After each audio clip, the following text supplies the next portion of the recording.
A gente é do CICSESP. Meu nome é Diego, agente educacional da Fundação Casa. Faço parte do GT Pedagogia no CICSESP.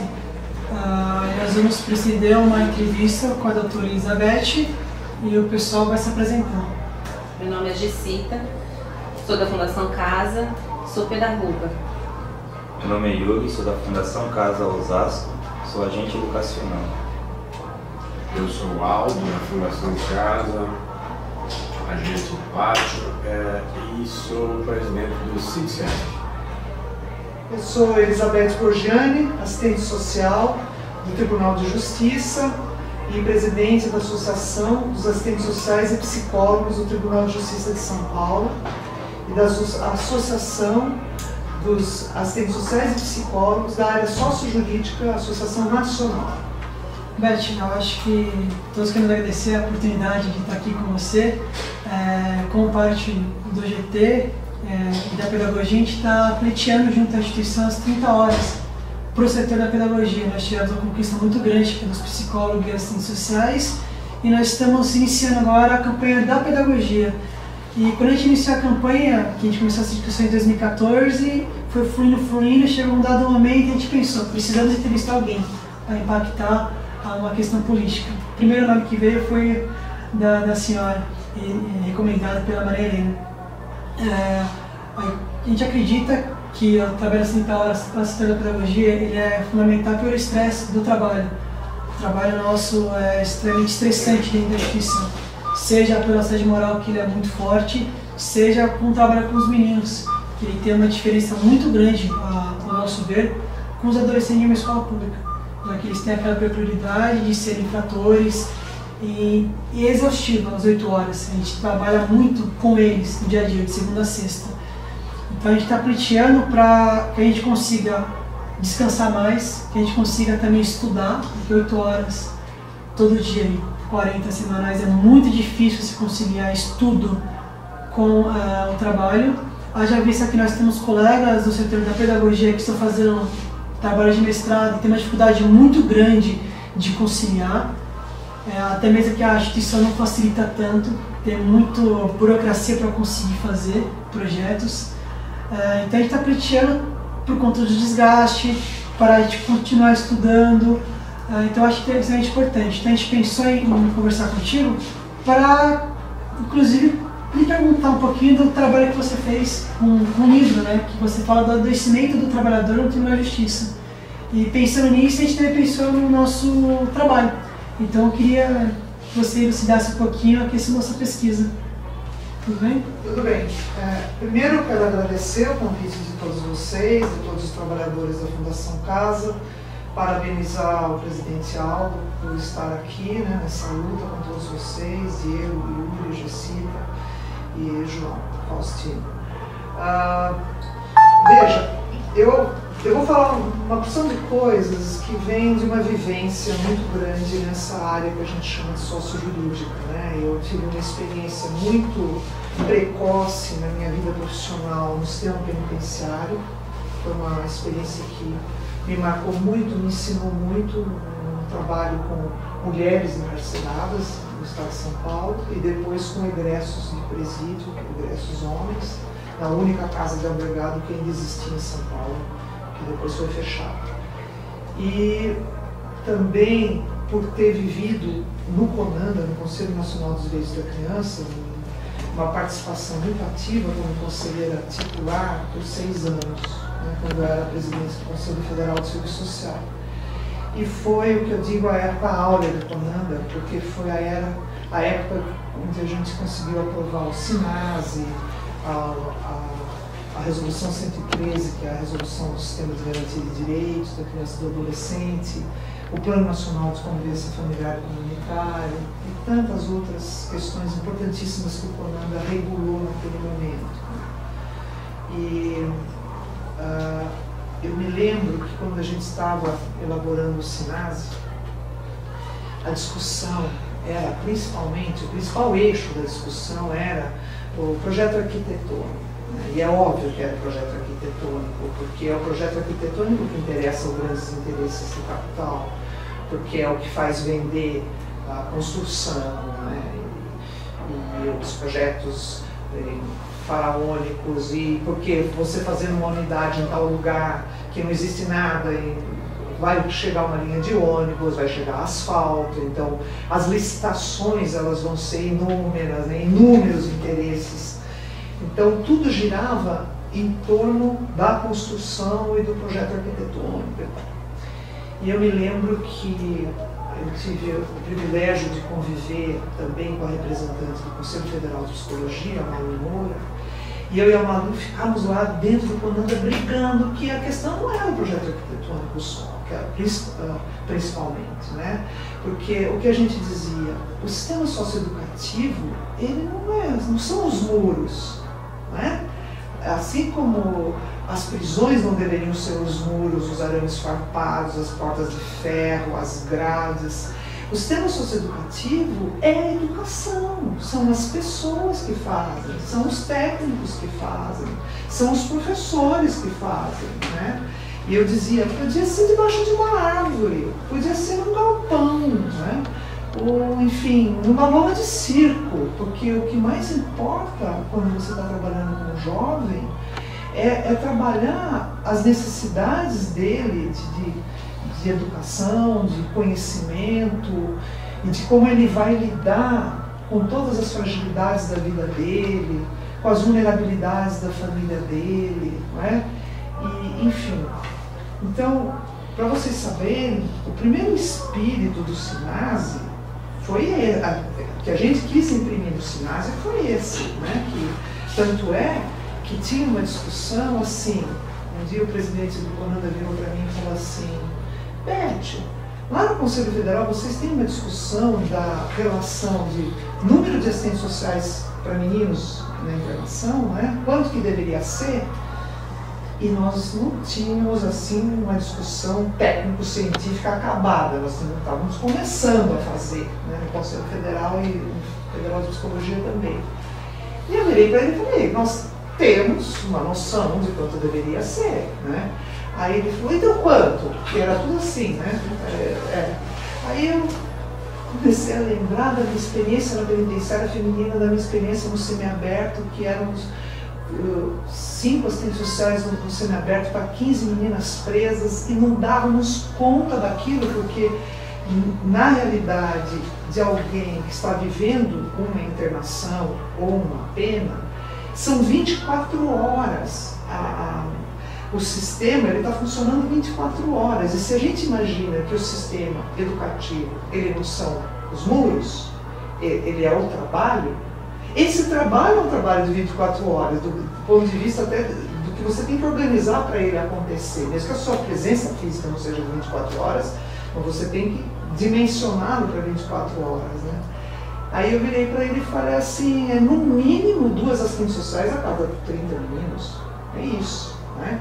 E a Malu na hora falou, também 2 psicólogas a cada 30 meninos, no mínimo, porque é o trabalho que você tem que fazer ali naquelas horas, enfim. Aí a gente percebia que no SINASE, a cada mês que a gente voltava para Brasília, sumia, né? Tinha um fantasma que passava lá, uma coisa que estava registrada, depois sumia. E a gente tinha que voltar a brigar, olha, aquela linha foi tirada, aquele parágrafo que dizia, enfim. Depois eu não sei como é que ficou, depois de tantos trâmites e como é hoje, se tem essa proporção. Mas tem, né? Mas eu não sei se ela é obedecida, né?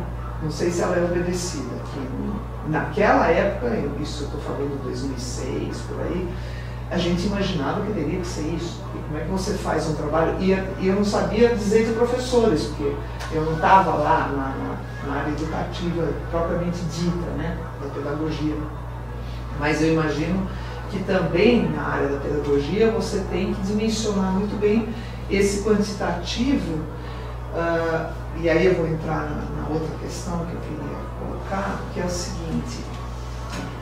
Eu imagino e vejo que a complexidade do trabalho com um jovem, com um adolescente que está numa medida socioeducativa, ela é altíssima. Não é? como você bem colocou, é completamente diferente de você imaginar o que é a formação, o que é o processo formativo ou socioeducativo numa escola comum. É completamente diferente. Se me permite, eu costumo muito conversar com meus colegas. Eu falo que eu acredito que uma jogada muito forte da instituição colocar em 2009 exigir professor para ser, no caso nosso, agente educacional.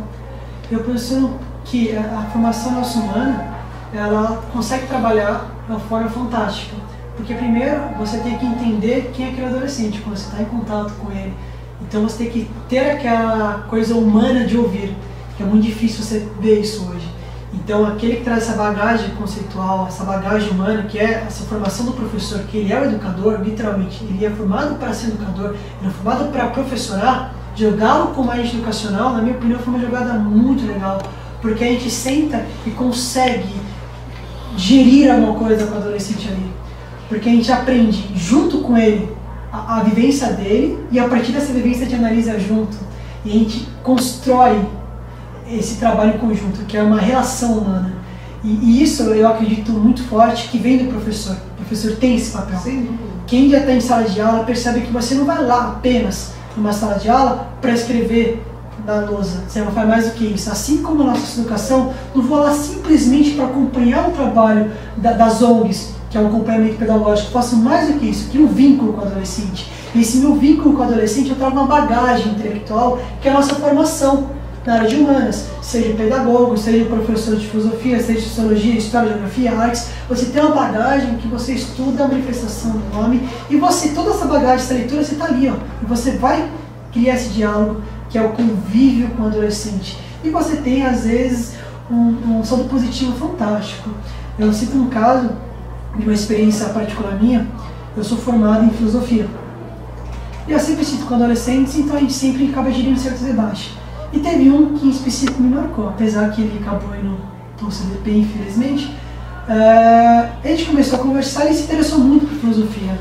Foi um adolescente que me marcou porque ele lia 10 livros de filosofia e todo livro que ele lia, ele vinha conversar comigo e a gente ficava sempre ali conversando. Ele deixava de fazer uma prática de esporte porque ele queria entender a questão da ética, a questão da política. Ele vinha conversar com você. Ele fala, senhor, sai daqui, eu quero tentar alguma coisa nessa área. E quando ele saiu, ele começou a comprar livros de informações, só que acabou se envolvendo numa situação ali com a polícia que diz os familiares dele que ele foi forjado. Não tem como provar, não tem como falar se foi ou não, mas a informação que eu tive é que ele estava lendo pro Enem. Mas isso me marcou porque ele estava lendo demais a área.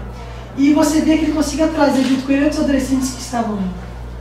E recentemente, a toda a humanidade, eu achei isso, a questão do professor bem legal, porque eu entrei numa discussão com eles sobre um grupo, a gente conversar sobre temas e propus temas para eles. E eles começaram a trazer temas, agora toda semana eles perguntam quando a gente vai debater de novo.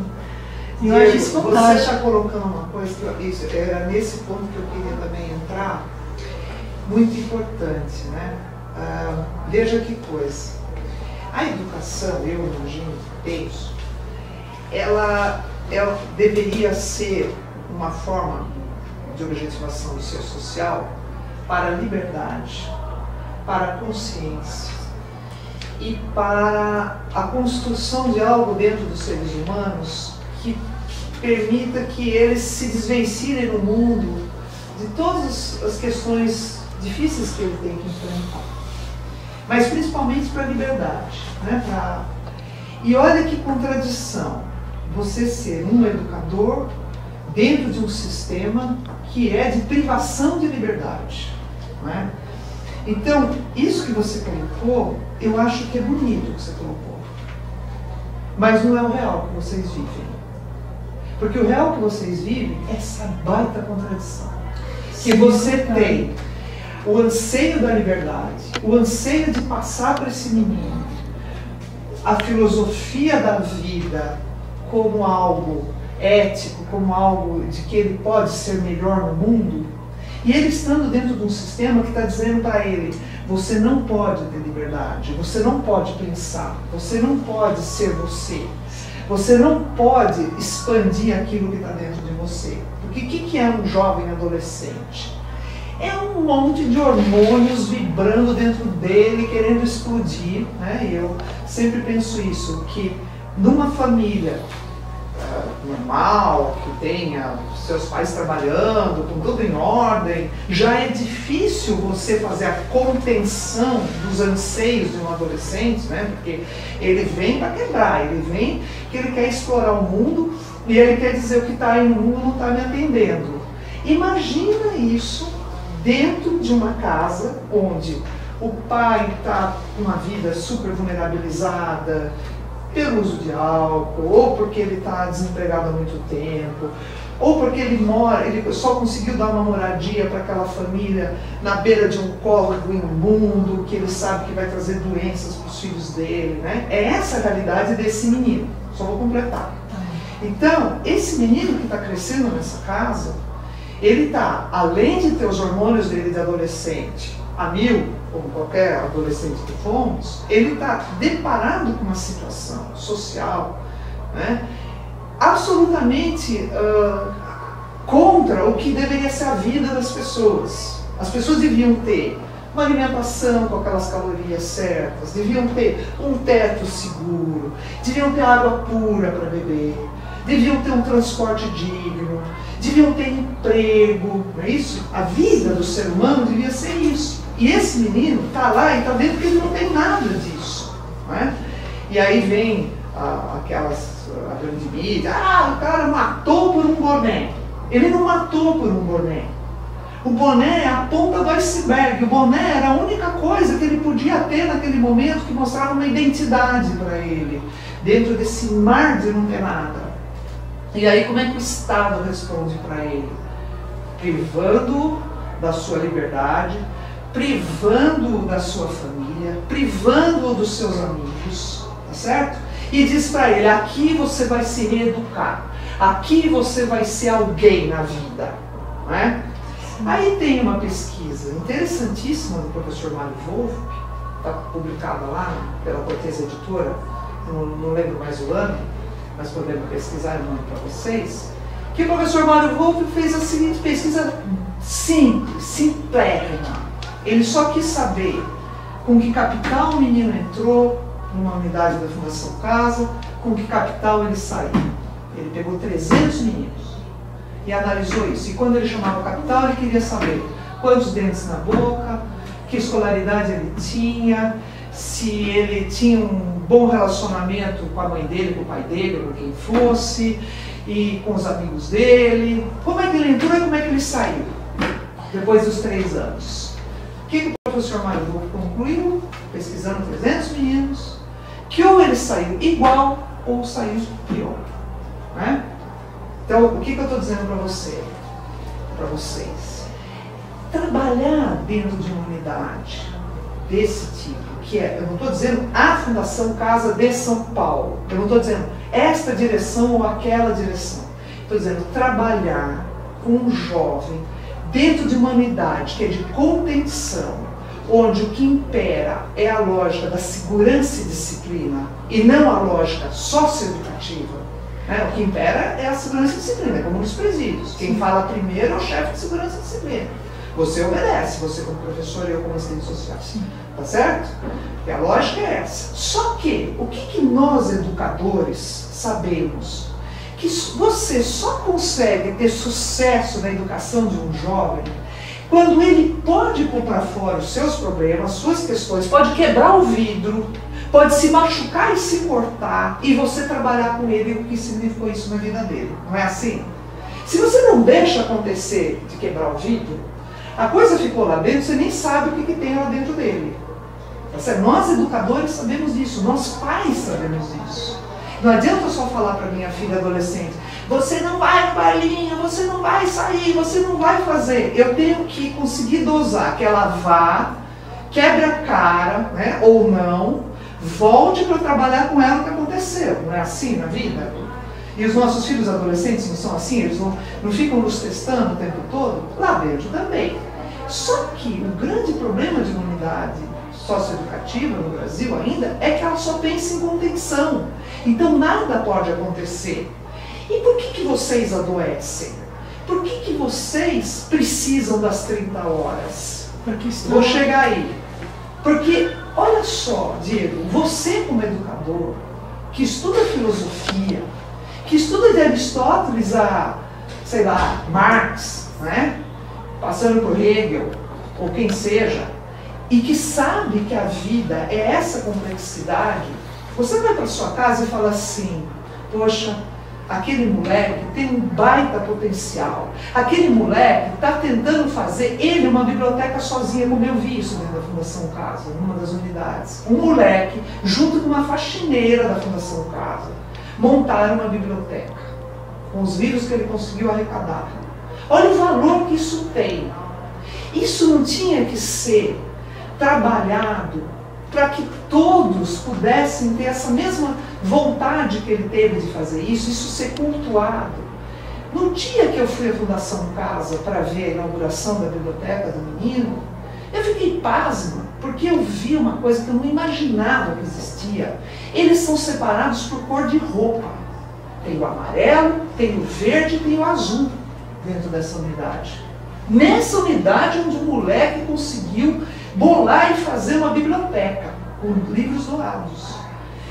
O amarelo é o que está chegando, o verde é o que está na progressão e o azul é o que está saindo. Gente, isso é um carinho em cima de um jovem absurdo do ponto de vista educacional, não é?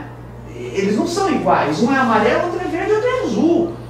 Eu já achava que a sociedade precisava avançar da questão das raças, das cores, das etnias, dos gêneros, e lá, além das cores, das etnias, dos gêneros, tem que avançar do amarelo, do azul e do verde, quer dizer, porque eles, além de tudo, ou você é amarelo ou você é verde, né? Então veja, por que é amarelo, é verde e azul? É a lógica educativa? Não, é a lógica da segurança e disciplina, não é? Um educador que vive isso, e que tem a consciência que você tem, e os seus outros colegas têm, isso te adoece se você não conseguir trabalhar. Por que você precisa trabalhar menos horas do que os demais trabalhadores?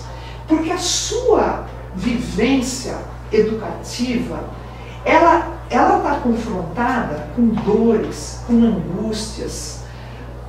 O que eu estou chamando de dores e angústias?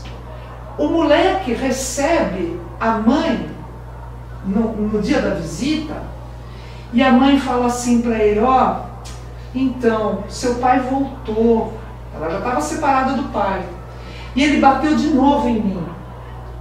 Pô, o moleque que ouve isso, é óbvio que ele volta para o quarto dele, ou para o ambiente dele, ele quer quebrar tudo, porque o que ele pode fazer pela mãe, que abriu as portas para o pai, que ele sabe que é um pai abusador, né? E espancou a mãe de novo, e ele lá dentro não pode fazer nada. Quem trabalha com socioeducação sabe dessas coisas, ouve do menino essas coisas, e sabe o que estilhaçou o menino por dentro, e sabe que aquelas paredes não estão servindo para nada nesse momento, não é? Elas só estão servindo de contenção absurda e burra, que não estão fazendo o menino trabalhar com nada disso, não é? Não estão podendo fazer que ele visite a mãe, que ele volte, que, enfim, tudo que a gente sabe que as paredes impedem, né? E a lógica socioeducativa impede. E eu vou dizer para vocês, quando a gente luta pelas 30 horas, ou pela redução da jornada, é lutar tanto pelo não adoecimento deste trabalhador que está confrontado com esse tipo de sofrimento ético-político, como para ele poder se recompor, para ele poder estudar ele voltar para a casa dele, pegar os livros e falar, como é que eu enfrento isso? Porque a receita não existe. Não é verdade? É no cotidiano que surge a demanda, você vai para lá e vai pensar, né, Yuri, como que eu vou lidar com essa situação? Agora, se a sua vida é chegar em casa, pegando o trânsito do que é uma grande cidade como São Paulo, Rio de Janeiro, ou que seja, chegando em casa às 10 da noite, arrasado, exausto, e saindo de novo às 8 da manhã, você não se recompôs de nada. Você simplesmente comeu e dormiu, né, para repor a coisa da vida mais biológica possível. Só que não é a vida biológica a vida biológica vai parar. Você vai ter um ataque cardíaco, ou você vai ter um câncer, ou você vai ter uma depressão. A vida biológica, ela vai desligar na hora com essa pressão. Por isso que eu acho importante a luta de vocês pelas 30 horas. Sim, como você pontuou, eu trago uma coisa que você falou no seminário. Muito do nosso trabalho é para amenizar. E é verdade, o que eu comentei agora... É redução de danos. Isso, redução de danos. É uma das coisas que a gente faz. As contradições aparentes. Porque você vai conversar com o adolescente, umas coisas que eu pontuo para ele. Você aqui dentro, infelizmente, você perdeu o elemental do homem. Ele, como assim você perdeu a liberdade de chorar? Porque onde você vai chorar? Se você chorar, o seu amigo do quarto B vai te zoar porque você está chorando.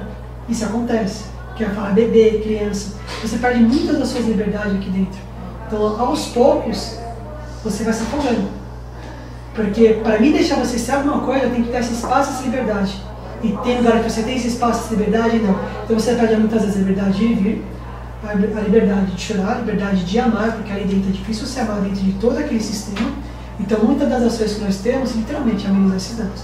Então é uma contradição aparente, como você mesmo pontuou, como é que a gente consegue pensar isso? É difícil, é extremamente difícil você pontuar isso. Primeiro que às vezes falta o trabalho intersetorial. Isso às vezes é falho. E uma outra coisa que eu pontuo que falta, que acho que é uma defasagem muito grande da instituição, é uma gestão mais democrática.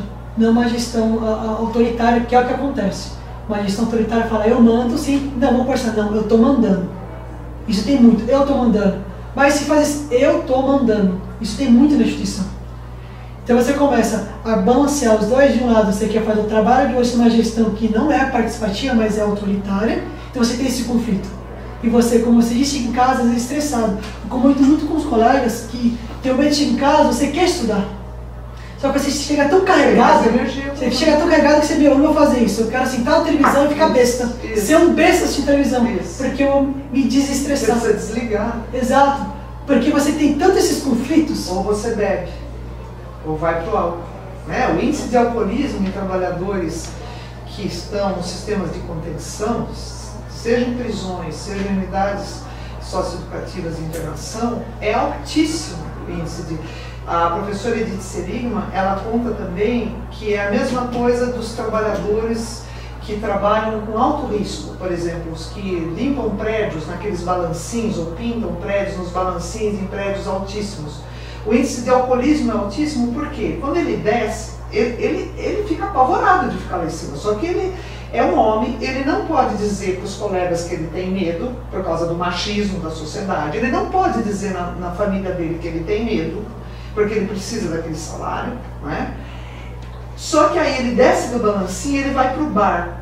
E ele, junto com os amigos, ele enche a cara, porque é a única forma que ele tem de relaxar daquele medo, daquela situação que o vento batia e aquilo, não é?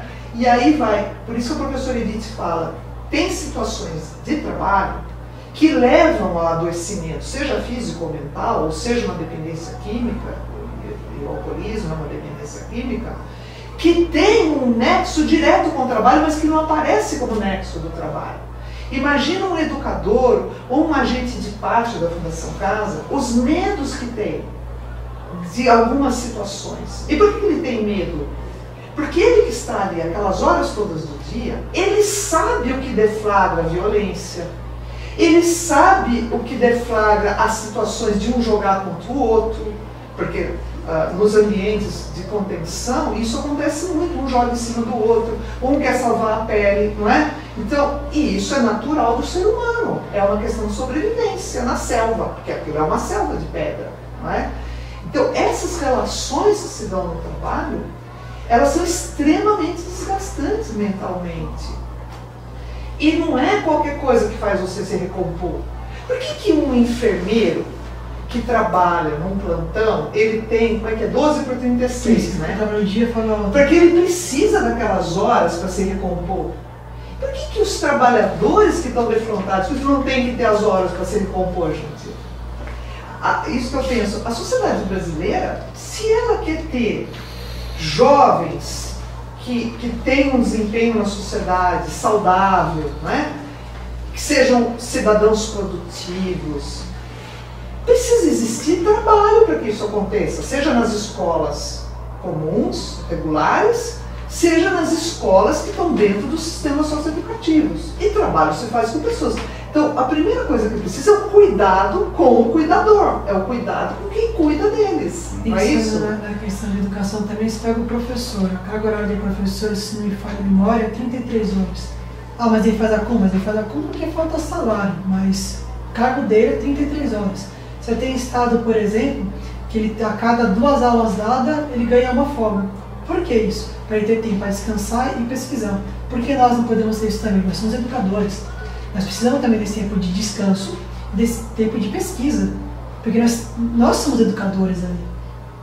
E nosso trabalho de educação, ele é um convívio direto e constante com o adolescente. Que querendo ou não, eu comento isso muito com meus colegas de trabalho. Eu falo que eu nunca presenciei uma energia tão forte quanto a Fundação Casa. Porque você carrega tanta coisa ali dentro, você sente tanta coisa, você chega em casa muitas vezes, como eu disse, extremamente desgastado. E às vezes é até impressionante que às vezes você dorme 10 horas seguidas. Você chega lá, você entra no pátio e você sente sono. E você não consegue entender o porquê. Aí quando você começa a pensar o porquê, é essa relação desgastante que você tem no dia a dia. Porque aquele adolescente, ele vai conversar com você, vai passar para você aquele negativo dele. Porque você tem que tratá-lo, você tem que educá-lo, tem que se relacionar com ele. E você relaciona com 30 numa fase, 30 em outra, ou em alguns centros, 60, 80 adolescentes. Que é um absurdo. Que você está lá conversando com eles. Que é uma loucura isso. Sim. Então, percebe, olha o desgaste que você tem. E você sente isso como trabalhador. Eu visitei uma vez, quando eu estava no comando da Conselho Federal de Serviço Social, eu visitei uma unidade no Pará. Que foi a coisa que mais me marcou, que é isso que você está falando, que marca você, que você não esquece mais. Né? Quando eu entrei, eles não iam me deixar entrar. Eu me virei do avesso e os colegas fizeram 1000 coisas para poder entrar, e não iam me deixar entrar. Conforme eu passei, eu lembro o Portão Verde, conforme eu passei o Portão Verde, que eu entrei, olha que eu já tinha vivido em prisões, em muitas coisas, sempre a minha vida profissional foi nessa área que eu gosto muito.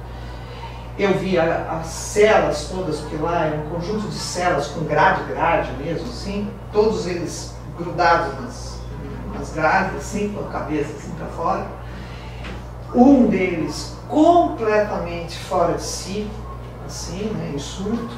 Esse que estava em surto estava numa cela com 9. E gritavam, e gritavam, e gritavam. Aí eu olhei assim no canto, tinha uma outra cela, que eu vi que era uma enfermeira de branco dentro dessa cela. Eu fui até ela e falei, a senhora é enfermeira? Ela falou, sou. Eu falei, mas a senhora fica dentro das grades? Ela falou, eu preciso ficar aqui dentro, porque na hora que abrem lá, eles são bichos. É óbvio, você está tratando como bicho, né? Aí eu falei assim, e a senhora me diga, por que eles gritam? Por que gritam o tempo todo? Gritam. Aí ela virou para mim e falou assim, a maioria é de dor de dente. Eu falei, de dor de dente? Ela falou, eles estão com muita dor de dente, porque o dentista não está vindo. Às vezes passa de mês que ele não vem, então eles gritam de dor. Eu olhei para ela e falei, não acredito. E a senhora ouve 8 horas do seu dia ou mais os gritos de dor e não pode fazer nada. Ela falou, não posso fazer nada, não tenho nem medicação. Eu nunca mais esqueci aquela cena. E perguntei, e aquele menino lá que não grita? Ela falou, ele não grita porque ele está em surto, ele está totalmente fora. Então, quando óbvio que eu saí dali, fui para o Ministério Público, fiz mil denúncias, foi muito importante aquela ida, mas, veja, foi um dia, você foi lá, fez, mexeu em alguma coisa, aqueles funcionários vieram agradecer, porque eles também não sabiam mais o que fazer, né? Estavam numa situação horrorosa. Então isso quando você pensa no Brasil, né?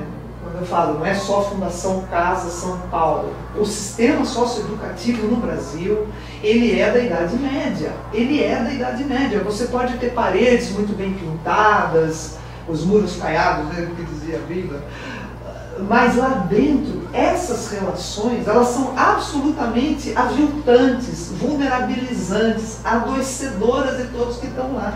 Não deveria ser normal isso, ele não devia aceitar isso. Nós não precisamos aceitar isso. Nós somos trabalhadores que temos um preparo, que nos habilitamos para o trabalho de educação, ou do psicólogo, ou do assistente social, ou um agente de pátio, ele não tem que aceitar isso. E aí eu pergunto para vocês, o que pensam os seus colegas? É só o Diego que pensa assim, e que está lutando pelas 30 horas? Porque aí eu quero dar um depoimento.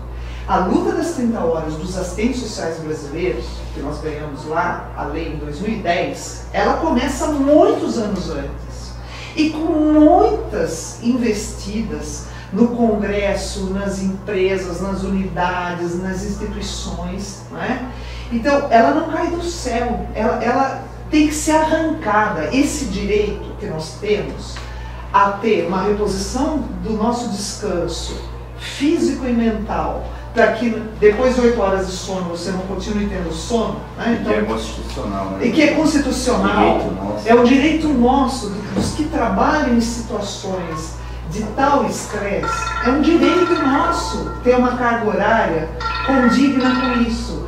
E os brasileiros, os cidadãos brasileiros, eles aos poucos eles vão perceber isso, que se a sociedade não cuidar dos que trabalham, vamos dizer, eu tenho uma amiga que fala que você tem os jovens em perigo, que a sociedade considera em perigo, e você tem os jovens que a sociedade considera perigosos, né? Por exemplo, quem trabalha no abrigo está trabalhando com crianças que estão em perigo, né? Que precisam de proteção. E quem trabalha numa unidade da Fundação Casa está trabalhando com jovens perigosos, né?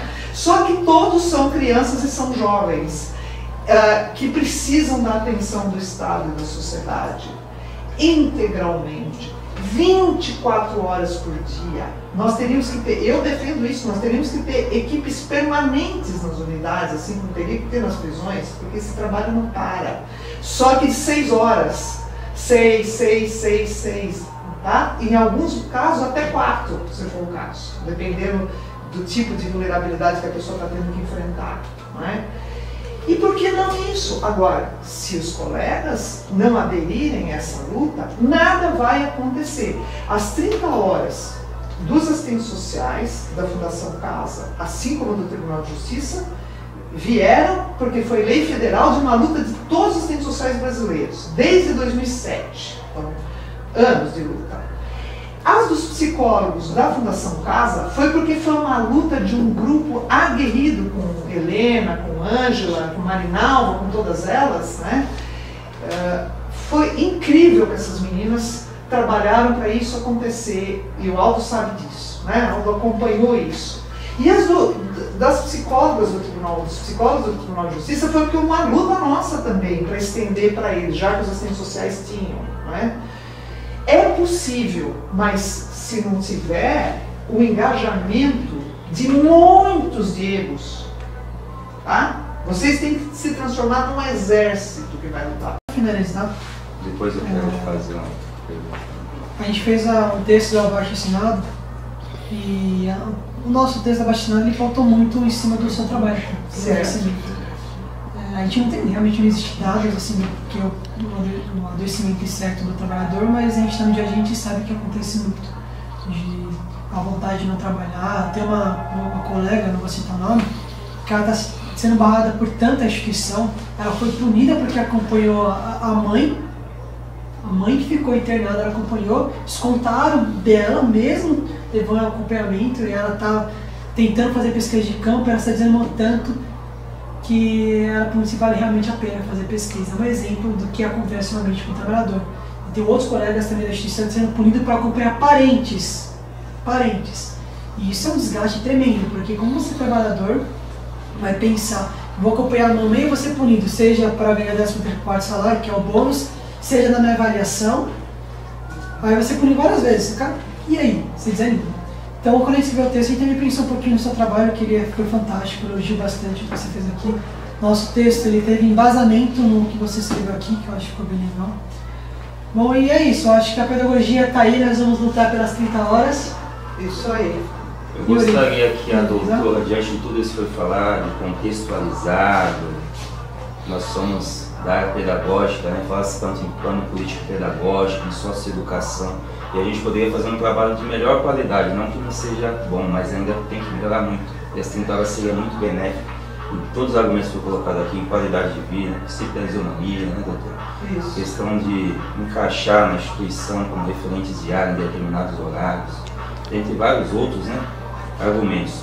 E que eu gostaria que a senhora falasse um pouco da síndrome de burnout, né, que foi citado acho que no livro aí, E que as dores de cabeça, esclareça pra gente aqui, Então, falta angústia, vontade de não trabalhar. Então, uma das coisas que a pesquisa que nós fizemos no Tribunal de Justiça com os trabalhadores do Tribunal de Justiça, que foi coordenada pela professora Edith Seligman Silva, foi feita pela socióloga Águeda Delia, ela mostrou, isso que na literatura se chama burnout, é fácil explicar para o cidadão que não conhece, eles explicam sempre como se fosse uma vela que queimou por inteiro. É quando o trabalhador está no esgotamento tal que não sobra nem um fiozinho de energia, não sobra mais nada, ele foi totalmente consumido, isso é burnout. E quando ele chega nesse estágio, aquela característica do trabalho dele, que é levar algo para um educando, levar algo para uma pessoa, para uma família, uma palavra, uma ideia, uma força para aquela família sair daquela situação, ele não consegue fazer mais, e é o contrário. No esporte, eu fiz esporte há muitos anos, a gente usa um termo que vira o fio, né? Ao invés de você estar com toda a sua energia no dia da competição, vira o fio, você tem uma distensão, os esportistas sabem muito disso. E no profissional vira o fio também, ele de profissional absolutamente dedicado, militante, que acredita naquilo, ele se transforma em quem não acredita mais, ele não pode ver mais aquilo na frente, só que aí ele não consegue a licença, porque ele já tirou todas as licenças que ele tem, aí ele como trabalhador assalariado não sabe mais como é que ele vai sobreviver sem aquele a síndrome trabalho. Seria esse conjunto. A síndrome é esse conjunto, ele queima por inteiro por conta do assédio moral, do esforço que ele fez no trabalho cotidiano. Falta de motivação. De ter chefias abusadoras, né? Você quer ver um problema nas nossas instituições? São as chefias. As chefias, elas não são escolhidas pelos próprios trabalhadores que estão naquela equipe, elas são escolhidas pela direção como cargos de confiança para mandar e para mandar fazer, para não escutar, né? A chefia normalmente ela não escuta, ela cumpre ordens. Quando a chefia deveria ser chefia técnica, administrativa e de pessoal, de todo mundo se unir e dizer, olha, o Yuri nos representa naqueles nossos anseios, então ele vai ser o nosso chefe nesse mês, por exemplo. O Yuri está mais antenado com as questões, então nós vamos eleger o Yuri, que o Yuri vai nos puxar. Não é? Isso seria uma chefia saudável, não adoecedora, que a própria equipe escolhesse, mas não é assim que funciona. Então, e a pesquisa revelou muito isso, que é óbvio que você tem os agentes biológicos que causam doenças, os papéis velhos, os ambientes de trabalho muito ruins, às vezes com móveis velhos, com aparelhos de ar-condicionado contaminados, isso é comum nas nossas instituições, infelizmente, né? Aquele ambiente todo cinza, todo feio, né? Por que precisa ser assim, né? Por que os trabalhadores não podem propor ambientes melhores, mais arejados, enfim, também não conseguem. Mas o grande fator adoecedor não é só o biológico e ambiental, é organizacional, como o trabalho está organizado. E quando se diz organização do trabalho é quem manda, quem obedece, quem estabelece o poder em cima de quem, não é? Isso é que leva ao adoecimento. Ainda tendo que cumprir um trabalho. Isso, porque você tem que lidar com a questão do adolescente, que já é tão complexa do ponto de vista educativo, e ainda tem que lidar com essa organização do trabalho que é absolutamente na contramão do que seria o convívio humano saudável. Foi falado no início, não é isso? Da gente transformador enquanto pedagogo. E aí você como um pedagogo que conhece, eu quando estudei um pouquinho sobre a educação e a pedagogia, o pedagogo é aquele que leva, né? Por isso que é aquele que leva alguém ao conhecimento, na direção do conhecimento. Então você que se supõe que tem o conhecimento do mundo, uma consciência, está aberto para tudo e bate na parede porque aquelas paredes não estão te ouvindo, não estão querendo entender que um teatro era importante, que um cinema era importante, uma biblioteca era importante, né? Que esse menino fosse protagonista das coisas lá dentro era importante, né? E nada pode acontecer, nada pode acontecer, nada pode acontecer. O não vem sempre na frente. isso precisa mudar, mas só vai mudar pelo protagonismo de vocês. Não vai vir das direções isso, vai vir porque vocês vão plantar isso no dia a dia. Porque os meninos vão se envolver com isso e vão querer isso, né? Eu me lembro quando a gente fez o trabalho na penitenciária feminina e a gente criou o regime semiaberto que não existia no estado de São Paulo. Nenhuma mulher presa tinha direito ao regime semiaberto porque não existia, não estava regulamentado. E nós tínhamos uma diretora fantástica, a doutora Soraya Daia, que era uma advogada assistente social, louca de pedra, uma mulher louca no bom sentido, né? Que topou com a gente, com a equipe, fazer uma experiência de levar 15 presas do regime fechado para uma casa sem grade, sem muro, ali na Zaquinacha, ao lado da feminina, dos muros, né? Sem nenhuma contenção. Pegamos as que tinham os processos mais difíceis e falamos, elas vão ter que mostrar para a sociedade que é possível ter o regime semiaberto. E reunimos essas 15 meninas e falamos, elas também são muito jovens, por isso que a gente chamava de meninas, né? A população feminina que está encarcerada tem de 18 a 25 anos. E a gente falava para elas, olha, se vocês pisarem na bola, nenhuma outra mulher no estado de São Paulo vai ter regime semiaberto, porque nós não temos autorização oficial para fazer isso. Se vocês fugirem, se vocês brigarem, se vocês quebrarem tudo, ou se vocês zoarem aí fora, acabou a chance. E essas 15 meninas vieram para o semiaberto. E nós fizemos uma experiência de 3 anos e depois conseguimos oficialização. E aí o que a gente fazia? Chamava o jardineiro do Manequinho Lopes, que é uma coisa da prefeitura de jardinagem, vinha ele com o facão, com a tesoura, todas as coisas de... E a gente falava, se vocês puserem essa faca para dentro do lado fechado, pelos muros ou para onde, porque elas iam para o fechado, né? Iam na dentista, iam no médico. Se vocês levarem uma dessas, acabou o regime semiaberto. Porque podia acontecer, né? Podia acontecer. Isso. Foram mais 3 anos de deixar a coisa acontecer e trabalhar. Deixar acontecer, elas vinham alcoolizadas totalmente, porque elas saíam, elas estavam há anos sem beber, né? Então saíam para procurar emprego, voltava todo mundo, né? Aí a gente punha, curava o pobre, e agora vamos conversar sobre o pobre. Vocês vão perder o regime semiaberto. Todo dia que vocês saíram para trabalhar, vão fazer um trabalho de construção que vocês foram fazendo e insistiram. Isso. Então, veja, e é o trabalho que vocês, pedagogos, deveriam estar podendo fazer, já fazem. Temos que fazer mais. Não é? Então, e é tão bonito. Isso desadoece. Quando você consegue fazer um trabalho assim e mostra para a sociedade que é possível um dia prescindir das unidades de internação, né? E o trabalho socioeducativo não tem que ser feito dentro dos muros. Eu imagino que vocês pensem assim também com o abolicionismo penal, né? Por que não? Eu me lembro, estou terminando, uma colega no Pará, eu falei que as unidades de internação do Pará eram horrorosas, né? Horrorosas. E ela foi daqui para lá, ela estava com a gente no semiaberto e foi dirigir uma unidade lá que um colega pediu. E ela não aguentou, ela não viu tudo aquilo, ela chegou para os moleques, acho que eram 60, 70, chegou para todos eles e falou, eu vou tirar vocês daqui. Pegou 70 meninos e levou para a praça pública. Falou, olha, só que vocês não vão fugir. Foi para a praça pública, montou lá as barraquinhas e ficou na praça pública com 70 meninos. Falava, eu não levo eles de volta para lá. Aí deu um bafafá no Pará, porque o governador, porque como, não sei o quê, vão mandar prender, ela se chamava Neide Castanho, maravilhosa. Aí ela falou, vai me prender, mas eu não volto com esses meninos para lá enquanto vocês não arrumarem aquela unidade, não tiver isso. Aí puseram eles no exército, porque não tinha que reformar lá, os meninos toparam ir lá para o exército, foram com a Neide para o exército, a Neide dormiu no exército com eles, aí reformaram lá a unidade, tudo, melhoraram e ela voltou para os moleques. Então, isso que eu digo, são atos que só pedagogos, assistentes sociais, filósofos têm coragem de fazer, de dizer, olha, fala para a sociedade, aquilo lá não pode continuar assim, aquela masmorra ou aquela forma de trabalhar não pode continuar assim. Então a gente tem que se empoderar para fazer isso. Ações conjuntas e reiteradas.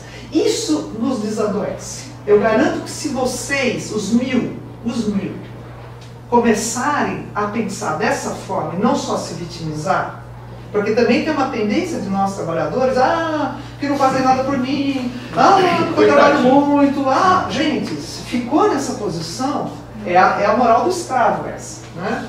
Sai dessa, você não é escravo, você é um ser que tem o que dizer para a sociedade, você tem o que produzir, você pode fazer uma sociedade diferente, não é?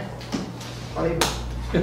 Bom, obrigado e vamos aí lutar pelas 30 horas. Isso. Pode contar com a gente Todos também. lutando pelas 30 horas. 30 horas. 30 horas. 30 horas. Já! Já.